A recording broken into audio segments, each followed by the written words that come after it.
அருட்பெரும் ஜோதி அருட்பெரும் ஜோதி தனி பெரும் கருணை அருட்பெரும் ஜோதி மூவிடமும் மையின் முன்னிய தொழில்களில் ஆவிடம் அடக்கும் அருட்பெரும் ஜோதி தத்துவ சேட்டையும் தத்துவ தூரிசும் அத்தகை அடக்கும் அருட்பெருஞ்சோதி சுத்தமா நிலையில் சூழுரு விரிவை அத்தகை அடக்கும் அருட்பெருஞ்சோதி கரைவின் மாமாயை கரும்பெரும் தீரையால் அரைசது மறைக்கும் அருட்பெருஞ்சோதி பேருரு நீல பெருந்திரை அதனால் ஆருயிர் மறைக்கும் அருட்பெருஞ்சோதி பச்சை தீரையால் பரவெளி அதனை அச்சுர மறைக்கும் அருட்பெருஞ்சோதி செம்மை தீரையால் சித்துரு வெளியை அம்மையின் மறைக்கும் அருட்பெருஞ்சோதி பொன்மை தீரையால் பொருளுரு வெளியை அன்மையின் மறைக்கும் அருட்பெருஞ்சோதி வெண்மை தீரையால் மெய்ப்பதி வெளியை அன்மையின் மறைக்கும் அருட்பெருஞ்சோதி அருட்பெருஞ்சோதி அருட்பெருஞ்சோதி தனி பெரும் கருணை அருட்பெருஞ்சோதி தனி பெரும் கருணை அருட்பெருஞ்சோதி.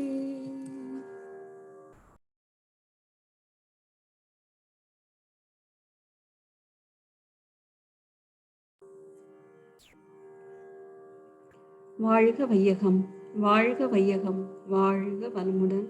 குரு வாழ்க, குருவே துணை.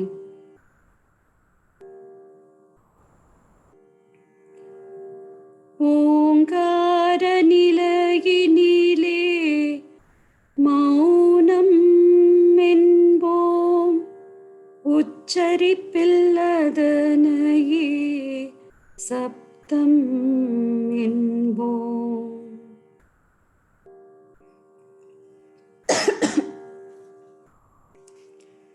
ஆங்காரமாய் விரிந்த அணுக்கள் கூடி அடையும் பக்குவ இயக்கங்கள் ஒக்க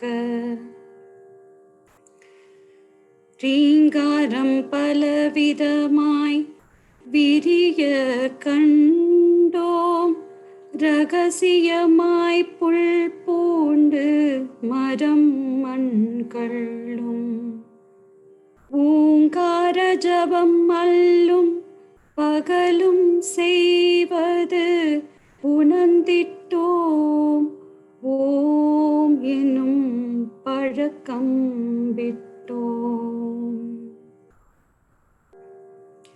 இரு கரங்கள் ஓங்கி ஒன்றை ஒன்று தட்ட எழுந்த சப்தம் இருந்த நிலையே ஓங்காரம்.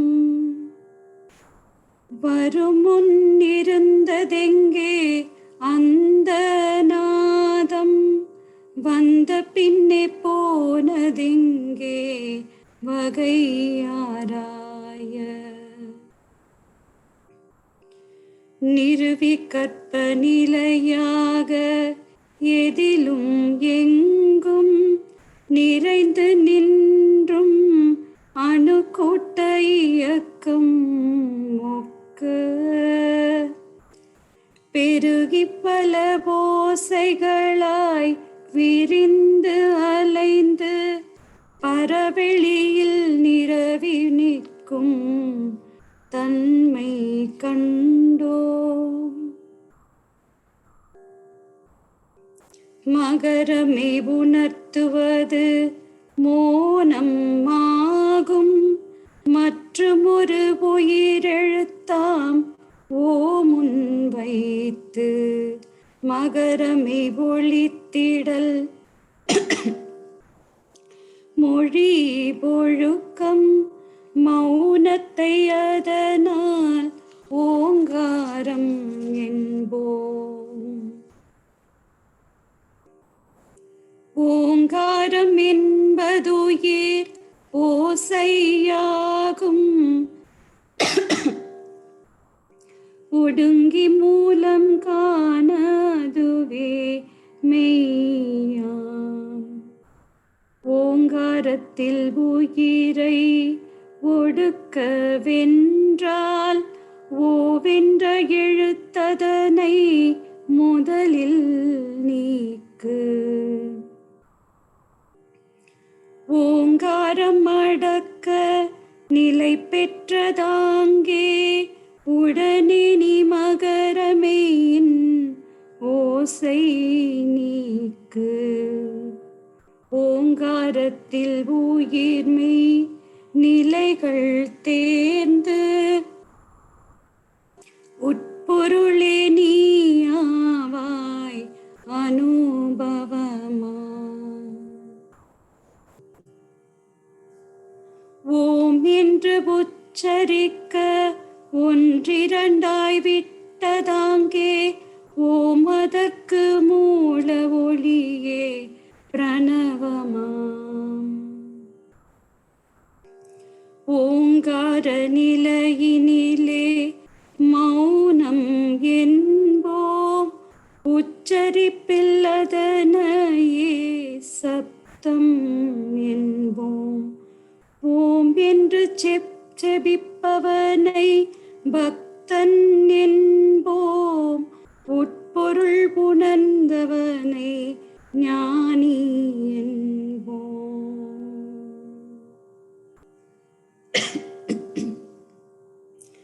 ஓசைக்கு மூலமும் முடிவுமாம் ஒரு நிலையை ஓங்கார நிலை என்று உணர்கின்றோம். அது போன்ற ஆசைக்கு மூலமும் முடிவுமாம் ஒரு நிலையை அழைக்கின்றோம் தெய்வம் என்று. அது வேறு நாம் வேறா. ஓசைக்கு மூலமாம் நிலை உணர்த்த ஓம் என்ற சொல் உதவும். இதனை போன்றே ஆசைக்கு மூலமாம் நிலை உணர்த்த ஆண்டு அவன் என்ற சொல் உதவியாகும். ஓசை ஆசை என்ற நிகழ்ச்சிகட்கு உரிய மூலப்பொருள் மௌன சூன்யம்.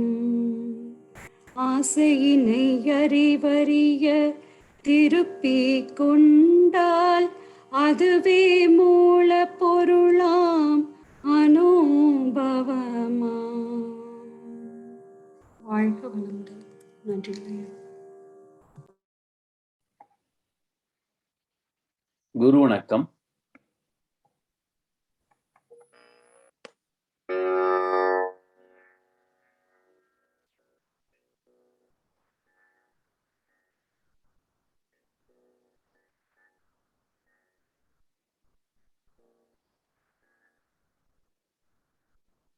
அறிவேதான் தெய்வம் என்றார் தாயுமானா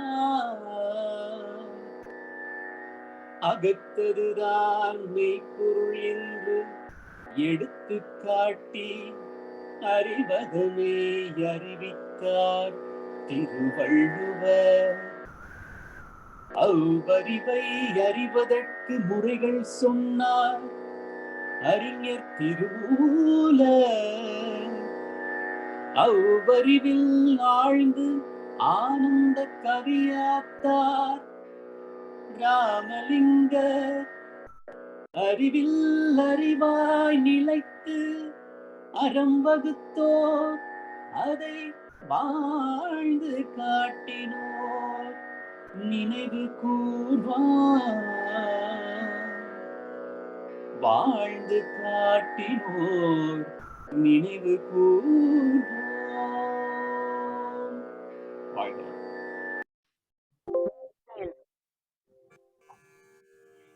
வாழ்க வையகம், வாழ்க வையகம், வாழ்க வளமுடன். குரு வாழ்க, குருவே துணை.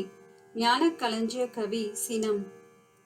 சினம் அடக்கி அருகுணத்தை சீரமைத்து கொண்டு சிந்தனையை அகத்தவத்தால் உயர்த்தி நின்ற போது மனமடக்கி பேரின்ப எல்லை நிற்க நிற்க மௌனதவம் ஒரு மாதம் காலம் ஏற்று ஆற்ற இனம் பலவாம் எண்ணாலை ஒடுங்கி ஓய்ந்த போது எத்தனையோ தத்துவங்கள் இறை விளக்கம் பெற்றேன்.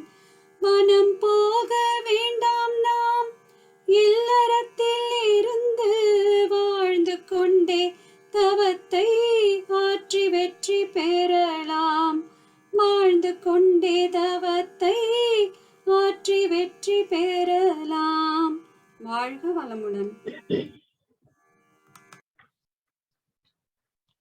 வாழ்க வையகம், வாழ்க வையகம், வாழ்க வளமுடன்.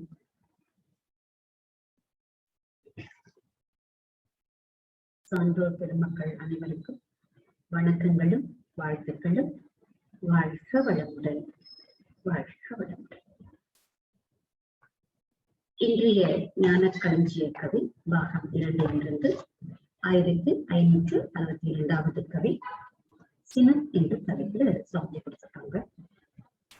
சினம் அடக்கி அருகுணத்தை சீரமைத்துக் கொண்டு சிந்தனையை அகத்தவத்தால் உயர்த்தி நின்ற போது மனம் அடக்கி பேரின்ப எல்லை நிற்க நிற்க மௌன தவம் ஒரு மாத காலம் ஏற்று ஆற்ற இனம் பலவாம் எண்ண அலை ஒடுங்கி ஓய்ந்த போது எத்தனையோ தத்துவங்கள் இறை விளக்கம் பெற்றேன். வனம் போக வேண்டாம், நாம் இல்லறத்தில் இருந்து வாழ்ந்து கொண்டே தவத்தை ஆற்றி வெற்றி பெறலாம் என்ற ஒரு அழகான ஒரு கவி. சினம் அடக்கி அருகுணத்தை சீரமைத்துக் கொண்டு சிந்தனையை அகத்தவத்தால் உயர்த்தி நின்ற போது மனமடக்கி பேரின்ப எல்லை நிற்க நிற்க மௌன தவம் ஒரு மாதம் காலம் ஏற்று ஆற்ற. இங்க எங்கேயுமே நமக்கு ஃபுல் ஸ்டாப்பே கொடுக்கல சுவாமிஜி. எங்கன்னா எத்தனையோ தத்துவங்கள் இறை விளக்கம் பெற்றேன். இதெல்லாம் ஒண்ணுக்கு பின்னாடி ஒண்ணு செஞ்சுட்டே இருந்தாதான் அங்க வரும் அந்த அவ்வளவு கமாஸ். இப்போ இதுல பாத்தீங்கன்னா சினம் அடக்கி அருகுணத்தை சீரமைக்கணும், அதுதான் முதல் வரி. இப்ப நம்ம எல்லாரும் என்ன பண்ணிட்டு இருக்கோம்னா தவம் பண்ணிட்டு இருக்கோம். இப்ப தவம் செய்ய செய்ய செய்ய என்ன ஆகும்னா நமக்குள்ள இருக்கக்கூடிய ஆற்றல் பெருகும். இப்போ ஆற்றல் பெருக்கும் போது சில நேரத்துல நமக்கே தோணும், நல்ல தவம் பண்ண அன்னைக்கு சட்டுன்னு கோபம் வரும். ஆரம்ப காலம்னா நீங்க பாத்தீங்கன்னா இன்னைக்கு நல்ல தவம் பண்ணிருக்கேப்பா அப்படின்னு ரொம்ப ஆசையா உட்காந்துருப்போ, அன்னைக்கு பார்த்தா அப்படி ஒரு கோபம் வரும். ஐயோ என்னாச்சு இவ்வளவு கோபம் வந்துச்சு, நீ எல்லாம் எனக்கு தவம் பண்ற அப்படின்னு வீட்டுல இருக்கவங்களும் விளையாட பண்ணுவாங்க. தவம் பண்றேங்கிற எவ்வளவு கோபம் வருது அப்படிம்பாங்க. ஆனா அதுக்கு நமக்கு இலக்கியங்கள்ல நமக்கு நிறைய உதாரணங்கள்லாம் இருக்கு. அந்த மனதை ஒருநிலைப்படுத்துறதுக்காக அர்த்தத்தவம் பண்றோம், அதுல நல்லது கெட்டதெல்லாம் நமக்கு தெரியறது. ஆனா இந்த கோபம்னு வந்தானா அவ்வளவு ஆற்றலும் நமக்கு எழுந்துடுறோம். அது இதுக்கு என்ன உதாரணம் எடுத்துக்கலாம் அப்படின்னா, நம்ம இப்ப கொஞ்சம் கொஞ்சமா பேங்க்ல பணம் போட்டு வைக்கிறோம்னு வச்சுக்கோங்க. அப்ப என்ன ஆகும்னா அது நம்ம கொஞ்சம் கொஞ்சமா தவம் பண்ணி நம்ம தவ ஆற்றலை சேர்க்கறதுக்கு சமம். இப்ப கஷ்டப்பட்டு சேர்த்த அந்த பணத்தை ஒரு சூதாட்டத்துல எழுந்துட்டோம் அப்படின்னா எப்படி இருக்கும்? அப்படி ஒரு ஃபிராக்ஷன் ஆஃப் செகண்ட்ல அவ்வளவு பணமும் போச்சு, ஐயோ அம்மான்னு உட்காருவோம்ல. அந்த மாதிரிதான் கொஞ்சம் கொஞ்சமா தவம் பண்ணி நல்ல ஆற்றலை சேர்த்து நல்ல பீக்ல இருக்கும் போது நமக்கு ஒரு கோபம் வந்ததுன்னு வைங்க, அவ்வளவுதான். அவ்வளவு நாள் பண்ணின தவமும் அன்னைக்கு ஃபுல்லா போச்சு. மறுபடியும் ஆக்ன தீட்சை போய் எடுத்துக்க வேண்டியதா ஒரு நல்ல ஆசிரியரா பார்த்து, அம்மா நேற்று கோபம் வந்தது, எல்லாம் போச்சு, இன்னைக்கு எனக்கு தீட்சை கொடுங்க அப்படின்னு உட்கார்ந்து டே 1ல இருந்து ஸ்டார்ட் பண்ணணும். இதுக்கு வந்து நமக்கு மட்டும் இல்லை, இந்த நம் புராணங்கள்லயே ஒரு உதாரணம் உண்டு. விஸ்வாமித்திரர் அப்படின்னு ஒரு பேரை சொன்னாலே நமக்கு என்ன ஞாபகம் வரும்னா அவருடைய கோபமும் அவர் கொடுக்கக்கூடிய சாபமும் தான். ஆக அந்த மாதிரிதான் இருந்திருக்கு. ஆனா அந்த காலத்துல வந்து அகத்தை ஆய்வு செய்யணும், இந்த மாதிரி நமக்குள்ள இருக்கக்கூடிய வேண்டாத 6 குணங்களை சீரமைத்துக் கொள்ளணும்னு சொல்றதுக்கு அவங்க யாரும் இல்லை. தவம் செய்யறதுக்கு வந்து ஆட்கள் இருந்தாங்க, தவத்தினுடைய பலன்கள்லாம் அனுபவிச்சாங்க. ஆனா நம்மளுடைய குறைகளை போக்கிக் கொள்வதற்கு வந்து ஒரு வழிகாட்டி இல்லாம போயிட்டாங்க. நான் சுவாமிஜி என்ன சொல்றாங்க, ஒரு தடவை நாம ஒரு தலைமுறை கொஞ்சம் கஷ்டப்பட்டு நல்ல விஷயத்தை வந்து நம்ம பதிய வச்சுக்கிட்டோம் அப்படின்னா அது பின்னாடி 7 தலைமுறைக்கு மாற்றி அமைக்கப்படும் அப்படின்னு சொல்றாங்க. 7 தலைமுறைக்குமே அது உதவியாக இருக்குமா அப்படின்னா, இப்ப நம்மளும் நல்லதை அனுபவிக்கிறோம், இந்த அனுபவம் நம்மளுடைய குழந்தைகளுக்கும் நம்மளுடைய சந்ததிகளுக்கும் போய் சேரும் அப்படின்னா எப்படி நம்ம உழைக்கணும் இல்ல. அததான் வள்ளுவர் பெருந்தகையும் சொல்லியிருப்பார், ஒருமையுள் ஆமை போல் 5 அடக்கல் ஆற்றி எழுவையும் ஏமா குடைத்து அப்படின்னு. எழுவை அப்படிங்கிறது 7 தலைமுறைக்கு, அதாவது ஒரு தலைமுறை அனுபவபூர்வமாக ஏற்படுத்தி கொண்ட ஒரு பதிவு 7 தலைமுறைக்கும் தொடரும் அப்படிங்கிறாங்க. அது வந்து சித்தர்கள் கண்ட ஒரு உண்மை. இப்ப நமக்கு ஏன் கோபம் வருது அப்படின்னா இன்னொருத்தர்கிட்ட குற்றங்கள் பார்க்கறதுனாலதான். ஆனா நாம ஒண்ணு புரிஞ்சுக்கணும், நாம இந்த மனவள கலையில இருக்கிறது இன்னொருத்தருடைய குற்றத்தை பார்த்துட்டு அவங்க அப்படி பண்றாங்க இப்படி பண்றாங்கன்னு கோபப்படுறதுக்காகவே இல்லை, நாம நம்மை திருத்திக் கொள்வதற்காகத்தான். அதுதான் இந்த வேண்டாத அந்த குணங்கள் வந்து சுவாமி என்ன சொல்லுவாங்கன்னா மானா மனநிலைகள் அப்படின்னு சொல்லுவாங்க. அதாவது அந்த ஒரு மனநிலையில இருக்கும் பொழுதுதான் பொருத்தமற்ற செயல்கள் நமக்குள்ள வரும், உணர்ச்சி வயப்பட்ட நிலைகள்ல இருக்கும், எண்ணங்கள் எல்லாம் சிதறும். அந்த மாதிரியான நேரத்துல வரக்கூடியதுதான் இந்த வேண்டாத 6 குணங்கள் என்று சொல்லக்கூடிய பேராசை, சினம், கடும்பற்று, முறையற்ற பால் கவர்ச்சி, பஞ்சம், உயர்வு தாழ்வு மனப்பான்மை, இது எல்லாமே. அப்போ அதை முதல்ல சீரமைத்துக் கொள்ளணும் அப்படிங்கிறாங்க. அதுக்கு வந்து இதுலயும் இருக்குனாலுமே சினம் அப்படிங்கிறது இன்னுமே கொஞ்சம் ஜாஸ்தியா இருக்கு இல்லையா.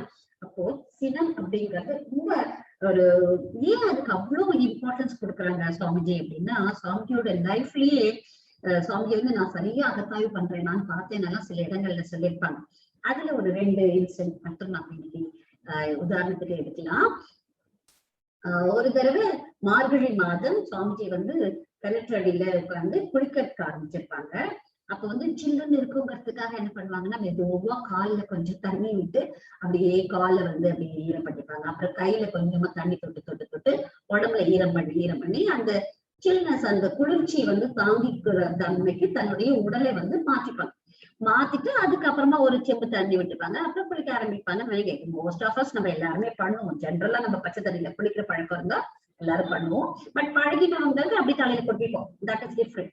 ஆனா இந்த மாதிரி சுவாமிஜி வந்து கொஞ்சம் கொஞ்சமா உடம்ப நினைச்சிட்டு இருக்கும் போது சுவாமிஜியினுடைய துணைவியார் லட்சுமி அம்மாள் வந்து என்ன பண்றாங்க, இது என்னது இது சின்ன பிள்ளையாட்ட தொட்டு அப்படின்னு சொல்லிட்டு பக்கத்துல இருந்து ஒரு செம்பு எடுத்து தண்ணி வந்து சுவாமிஜி மேல ஊத்திடுறாங்க. சுவாமிஜிக்கு கோவம் வந்துச்சு. அவ்வளவுதான், இங்க பாரு என் மேல தண்ணி கொட்டிட்டு பக்கத்துல இருந்த ஒரு பக்கெட் தண்ணி எடுத்து லட்சுமி அம்மா மேல விட்டுட்டாங்க. அவங்களுக்கும் ஒரே அழுக வந்துச்சு. அப்படியே அழுதுட்டு அவங்களுக்கு எப்படி இருக்கும், குளிர் இருக்கும்ல. இப்ப சுவாமிஜியே குளிர் தாங்காம தானே இதெல்லாம் பண்ணாங்க. சுவாமிஜியாவது வந்து குளிக்கணுங்கிற எண்ணத்தோட இருக்காங்க.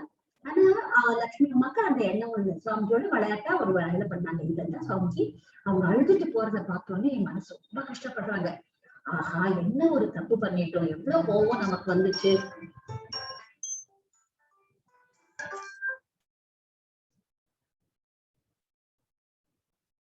எவ்வளவு கோபம் வந்தாச்சு. இப்படி அதாவது நாம குளிக்கணுங்கிற ஒரு மனோபாவத்துல இருக்கும், நமக்கே வந்து இப்படி கோபம் வருது அப்படின்னா அந்த மாதிரி இல்லாத ஒருத்தர்கிட்ட வந்து அவங்களுக்கு எவ்வளவு கஷ்டப்பட்டிருப்பாங்கன்னு யோசிச்சு பாக்குறாங்க. அதுக்கப்புறம் வந்து சுவாமிஜி வந்து இல்ல, அப்ப கோபம் வர்றது வந்து நல்லது இல்ல, எவ்வளவு ஒரு தப்பான விஷயங்கள் நம்ம பண்றோம் அப்படின்னு சொல்லி அந்த இடத்துல சுவாமிஜி வந்து இனிமே வந்து கோவப்படக்கூடாது அப்படிங்கிற ஒரு எண்ணத்துக்கு வராங்க. அதே மாதிரிதான் ஸ்கூல் டேஸ்ல வந்து ஒரு மாணவனையும் சுவாமிஜி கோபத்துல அடிச்சிடுவாங்க. அப்ப வந்து அவருக்கு தவமும் எதுவும் செய்யும் பொழுது அது எவ்வளவு வந்து வேதனைகளை கொடுக்கறதுன்னு தன்னுடைய லைஃப்ல சொல்லுவாங்க. அதே மாதிரி ஒரு தடவை சமையலின் போது சமைச்சிருப்பாங்க. சுவாமிஜி சாப்பிட்டுட்டு வெளியில வந்து திண்ணையில உட்கார்ந்துருவாங்க. திண்ணையில சாரி திண்ணையில உட்கார்ந்ததுக்கு அப்புறம் பார்த்தா இவங்க 2 பேரும் லோகாம்பாள் அம்மையாரும் லட்சுமி அம்மாவும் போய் சாப்பிட போடுவாங்க. சாப்பாட்டுல உப்பே இருக்காது. 2 பேரும் நீங்க போட்டிருப்பாங்க, ஒருத்தர் போட்டிருப்பாங்க, இன்னொருத்தரும் விட்டுட்டாங்க. சாப்பிட போனோம்னா தெரிஞ்சுது, ஐயோ சாமி சாப்பிட்டுட்டு போயிட்டாங்க, ஒண்ணுமே சொல்லலையேன்னு 2 பேரும் வெளியில வராங்க. வெளியில வந்து ஏன் நீங்க இப்படி பண்ணீங்க, ஒரு வார்த்தை உப்பு இல்லைன்னு சொல்லிருக்க கூடாதா அப்படின்னு. அதனால சுவாமிஜி என்ன சொல்லுவாங்கன்னா, இல்ல நான் இப்ப அகத்தாய்வு எல்லாம் பண்ணிட்டு இருக்கேன், ஒழுங்கா அகத்தாய்வு பண்றேன், நானே எனக்கு ஒரு சோதனையாக வச்சுட்டேன். அதனால என்ன இப்ப நீங்க 2 பேரும் நல்லா உப்பு போட்டு சாப்பிடுங்க அப்படின்னு சொல்லி அனுப்புவாங்க. அதாவது ஒரு சூழ்நிலையில தான் எந்த அளவுக்கு உயர்ந்து கொண்டிருக்கிறோம் அப்படிங்கறத அப்பப்ப செஞ்சுப்பாங்க. அந்த மாதிரி தவம் செய்து கொண்டு இருக்கும் பொழுது நமக்கு கோபம் வந்ததுதானா அது வந்து தவம் செய்து பிரயோஜனமே கிடையாது. தவமாற்றி ஆற்றல் பெற்று பின்னர் அதை செயல்களால அதை இழப்பதற்கு தவம் செய்யாமல் இருப்பதே நல்லதுதான். அதனால சுவாமிஜி நமக்கு அந்த மனசை வந்து ஒருநிலைப்படுத்துவதற்கு, மனவளம் என்பதற்கு நமக்கு நிறைய ஆய்வுகள் எல்லாம் செஞ்சு கொடுத்திருக்காங்க. அதை நம்ம பிராக்டிஸ் பண்ணிக்கணும். அததான் இங்க வந்து சுவாமிஜி செஞ்சுதா சொல்றாங்க. அவங்களே என்ன பண்ணிருக்காங்க பாருங்க, 1 மாத காலம் எல்லாம் மௌனம் இருந்துதான் சொல்லியிருக்காங்க. அப்ப நம்மள எத்தனை காலத்துக்கு இருக்கிறது அப்படிங்கறது நமக்கு நாமே தான் கேட்டுக்கணும். சினம் அடக்கி குணத்தை சீரமைத்து, இப்ப வேண்டாத குணங்கள் எல்லாம் அகத்தாய்வு செய்து செய்து செய்து சீரமைத்து கொண்டு சிந்தனையை அகத்தவத்தால் உயர்த்தி நின்ற போது, சிந்தனை எப்ப வந்து உயரும் அப்படின்னா நம்மளுடைய மன அலைச்சுழல் வேகம் குறைய குறைய குறைய சிந்தனை உயர்ந்து கொண்டே போகும். நம்ம வந்து எப்பவுமே ஒரு 14, 17, 20, 25ல இருந்தோம் அப்படின்னா நம்மளுடைய சிந்தனை வந்து ஒரு நிலையில வராது. அது ஆழ்ந்த சிந்தனையாகவும் இருக்காது. அதே நேரத்துல எட்டுக்கு கீழே கொஞ்சம் கொஞ்சமா அந்த துரிய நிலையிலேயே பழகி பழகி பழகி சதா சர்வ காலமும் துரிய நிலையிலேயே இருக்க பழகிட்டோம் அப்படின்னா சிந்தனை அகத்தகவத்தா, இப்ப அகத்தவம் செய்ய செய்ய ஃப்ரீக்வன்சி குறையும், அப்ப சிந்தனை உயரும். அந்த மாதிரி உயர்ந்த பொழுது மனம் அடக்கி பேரின்ப எல்லை நிற்க நிற்க, நம்மளுடைய பேரின்பம் என்று சொல்லக்கூடியது துரியாதீதத்துல இறைநிலையோடு நாம இணைந்து இருக்கக்கூடிய அந்த தன்மை, அங்க போகும்போது அசையாத நிலை, இயக்க களம் போற வரைக்கும் மனம் வந்து கொஞ்சம் எதெல்லாம் பாக்குறோம் அப்படிங்கிற ஒரு அசைந்த தன்மையில இருக்கும். அங்க துரியாதீதத்துல போகும்போது மனம் அடக்கி, அது அவ்வளவு சாதாரணமான விஷயம் இல்ல. ஏன்னா மனத்தை அடக்குவது என்பது ரொம்ப லேசா இல்லை. ஆனா இங்கேயே ஆகினே துரியம் அப்படி செய்யும் பொழுதே அந்த மனம் ஓரளவுக்கு ஃப்ரீக்வன்சி குறைய குறையதான் நமக்கு துரியாதீதத்துல அந்த மனம் அடங்கும். அங்க வந்து மனம் அடக்கி பேரின்ப நிலை நிற்க நிற்க துரியாதீதத்துல நின்று பழகணும். அதோட சேர்த்து என்னவும் செய்யணும், மௌன தவம் 1 மாத காலம் ஏற்று ஆற்ற, 1 நாள் 2 நாள் அல்ல, தொடர்ந்து 1 மாத காலம் தவம். அந்த மௌனம் என்பது நமக்கு தவ செய்ய செய்ய செய்ய என்ன அப்படின்னா அது ஒரு பக்க பலமாக இருக்கும் மௌனம். ஏன்னா பேசும் பொழுதோ அதுல மற்ற செயல்பாடுகளை நம்ம ஈடுபடும் போது நிறைய கவனச்சிதறுதல்கள்லாம் வர்றதுக்கு வாய்ப்புகள்லாம் இருக்கு. சோ அதையெல்லாம் நாம தவிர்த்து கொள்ளலாம். மௌனம் தவம் 1 மாத காலம் மௌனம் இருக்கணும், தவம் பண்ணணும், காலம் ஏற்று 1 மாத காலம் பண்ணணும். அப்படின்னா இனம் பலவாம் எண்ணாலை ஒடுங்கி, எனக்குள்ள அப்படியே ஒருத்தர் சொல்லுவாங்க, அப்படியே நீங்களே இன்னும் கண்ணை மூடிட்டு உட்கார்ந்துருக்கீங்கம்மா, என்னது உங்களுக்கு வருதுன்னு எனக்கு தெரியல, ஆனா நான் கண்ணை மூடி உட்கார்ந்தேன்னா என்னோட பூர்வீகத்துல பண்ணதான் எல்லாம் எனக்கு தெரியாது, என்னென்னமோ வேண்டாததெல்லாம் அப்பதான் வருதுமா அப்படின்னு சொல்லுவாங்க. அப்படி கடைச்சு விடும். அடி மனசு இருக்கு, ஆழ் மனம் போக போக பிராரப்த கர்மா சஞ்சித கர்மால என்னென்னலாம் இருக்கோ அது அத்தனை கடைச்சு விட்டுதான் வரும். இனம் பலவாம் எண்ண அலை ஒடுங்கி, அதெல்லாம் ஆரம்ப காலத்துல இருக்கும். அப்படியே போக போக போக என்ன ஆகும் அப்படின்னா அது எல்லாமே ஒடுங்க ஆரம்பிக்கும். ஒடுங்கி ஓய்ந்த போது அப்பாடா எந்த எண்ணமும் இல்லை, நிம்மதியா தவம் பண்றேன், இப்ப நான் என்ன நினைக்கிறேன், இறைநிலையோட இணையணும், அந்த எண்ணத்துக்கு மட்டுமே வலிமை. ஏன்னா எண்ணமற்ற நிலை இருக்க முடியாது, எண்ணம் வந்து யோகம். அதனால அப்படியே ஒடுங்கணும், பல எண்ணங்கள்ல இருந்து விடுபட்டு ஒரே எண்ணமாக இங்க நிலைக்கணும். அததான் இங்க சொல்றாங்க, இனம் பலவாம் எண்ண அலை ஒடுங்கி ஓய்ந்த போது எத்தனையோ தத்துவங்கள் இறை விளக்கம் பெற்றேன், வனம் போக வேண்டாம் நாம். ரொம்ப அண்டர்லைன் பண்ணிக்கலாம். அப்போ ஒரு காலகட்டத்துல என்ன பண்ணாங்க அப்படின்னா, எல்லாரும் வந்து ஏதாவது வீட்டுல ஒரு பிரச்சனைனாலே காவி எல்லாம் கட்டிட்டு போயிடுறேன்ப்பா அப்படின்னு கொஞ்சம் மிரட்டுற வீடெல்லாம் இருக்கு. ஏதாவது சொன்னீங்கன்னா பாரு, நான் பாட்டுக்கு ஒரு மூட்டை கட்டிட்டு போயிடுவேன் அப்படின்னு எல்லாம் போனவங்களும் இருக்காங்க. அதுதான் பாரதி சொல்வார், காவி உடை வேண்டாம், கற்றை சடை வேண்டாம், பாவித்தல் போதுமாடா பரம நிலை எய்துவதற்கு அப்படின்னு. இது வந்து நல்ல விஷயமா, நான் வந்து இறைநிலையை பார்க்க போறேன்னு சொல்லிட்டு காவி உடையெல்லாம் கட்டிட்டு போனா கூட பரவாயில்ல. ஆனா வீட்டுல சண்டை போட்டுட்டு காவி உடை கட்டினவங்களா இருக்காங்கல்ல, அதுக்கு கூட ஒரு பாடல் உண்டு. பெண்டு பிள்ளை இல்லாதோன் பிழைக்க வழி காணாதோன் சண்டையினால் வீட்டை விட்டோன் தங்கவே சன்னியாசி ஆனாரடி ஞான தங்கமே. அந்த மாதிரி இதெல்லாம் ஒரு உணர்ச்சி வயப்பட்ட நிலையில அந்த முடிவு எடுத்துக்கிறது தான். அப்புறம் அங்க போய் காட்டுக்குள்ளேயும் தவறு இருக்க முடியாது, அங்கேயும் பிரச்சனை திருப்பி வந்தாங்கன்னா இங்கேயும் சேர்த்துக்க மாட்டாங்க. அதெல்லாம் ஒரு விஷயம். அதனாலதான் என்ன சொல்றாங்க சுவாமிஜி, வனம் போக வேண்டாம். இதே வள்ளுவ பெருந்தகையே சொல்லியிருக்காரு இல்லையா, மழித்தலும் நீட்டலும் வேண்டாம், உலகம் பழித்தது ஒழித்து விடின் அப்படிங்கிறதா. அதுக்காக சன்னியாசம்லாம் வாங்கிக்கணும்னு இல்லை, நம்ம இல்லறத்துல இருந்து கொண்டே தவத்தை ஆற்றி வெற்றி பெறலாம். நம்மளுடைய குண்டலினி யோகம் என்பது குடும்ப வாழ்க்கையோடு இணைந்த ஒரு குண்டலினி யோகம். அதனால காட்டுக்கெல்லாம் போனேன், அங்க போயிட்டு அங்கேயும் போய் யாருக்கோ ஒருத்தர் குழைச்சி கொட்டிகள்லாம் இருக்காம, நமக்கு நம்மளுடைய நாடி வந்த வாழ்க்கை துணை, நம்மளுடைய பெற்றோர், நம்மளுடைய குழந்தைகள் எல்லாரையும் பார்த்துட்டு நமக்கு இந்த சமுதாயத்துல இருந்து நிறைய கிடைச்சிட்டு இருக்கு. எப்பெல்லாம் வாய்ப்புகள் கிடைக்குமோ அப்பொழுது அந்த சமுதாயத்தை நாம் திருப்பி கொடுத்து நம்மளுடைய தவம், அகத்தவம், அகத்தாய்வு இதையெல்லாம் முறையா செஞ்சுட்டே இருந்தோம் அப்படின்னா வாழ்வினுடைய நோக்கம் ஆகிய மெய் ஞானம் என்பது நமக்கு நிச்சயமாக கிடைக்கும். இந்த தலைப்பே சுவாமிஜி வந்து மெய்ஞானம் என்ற தலைப்புல இருந்துதான் ஒரு பகுதி நமக்கு சினம் அப்படிங்கறத கொடுத்திருக்காங்க. இந்த எண்ணம் அப்படிங்கறத என்ன சொல்லுவாங்க அப்படின்னா, எண்ணத்தை எண்ணத்தால் ஆராய ஆராய இயற்கை ரகசியங்கள் எண்ணத்துள் காட்சியாகும். எண்ணத்தின் இவ்வுயர்வை இயற்கையே பேசுதென்றும் இதுவே உள்ளுணர்வென்றும் இயம்புவோர் அனுபவித்தோர் அப்படின்னு சொல்றாங்க. அதுதான் இங்க என்ன சொல்றாங்க, அப்படியே தவத்துல இருக்க எண்ண அலைகள் ஒடுங்கி உயர்ந்த நிலைக்கு போய் இறை விளக்கம் பெற்றேன் அப்படின்னு சொல்றாங்க. சோ அது எல்லாருக்குமே கிடைக்கும், தனக்கு மட்டும் இல்ல. தானுக்கு என்னெல்லாம் கிடைச்சதோ சுவாமிஜி அதை நமக்கு எல்லாருக்கும் கொடுத்திருக்காங்க. சுவாமிஜி சொன்னதை அப்படியே முழு மனதோடு ஏற்றுக்கொண்டு வழக்கத்துல நம்மளுடைய வழக்கமாக கொண்டு வந்துட்டோம் அப்படின்னா மெய் ஞானம் நம் வசம் என்று கூறி நல்லதொரு வாழ்க்கையினால் அனைத்து நல்ல உள்ளங்களுக்கும் நன்றி கூறி நிறைவு செய்கிறேன். வாழ்க வளமுடன், வாழ்க வளமுடன். Now, let us invite Arunadi, Ramya Amma to share the thought for today. Be blessed by the divine. Thank you, Aya. Be blessed by the divine. A noble thought from Blossoms of Life. A good life. Morality which enables a person to perform his individual as well as societal duties well is important. Morality is the outcome of the knowledge acquired over the years, coupled with study and experience. Its qualities enrich human lives. Chastity is rated very high amongst the ethicists of morality. The principles of morality are based on the concept that no thought, word, or deed should ever harm or hurt anyone, as advocated by the sages and the seers of old.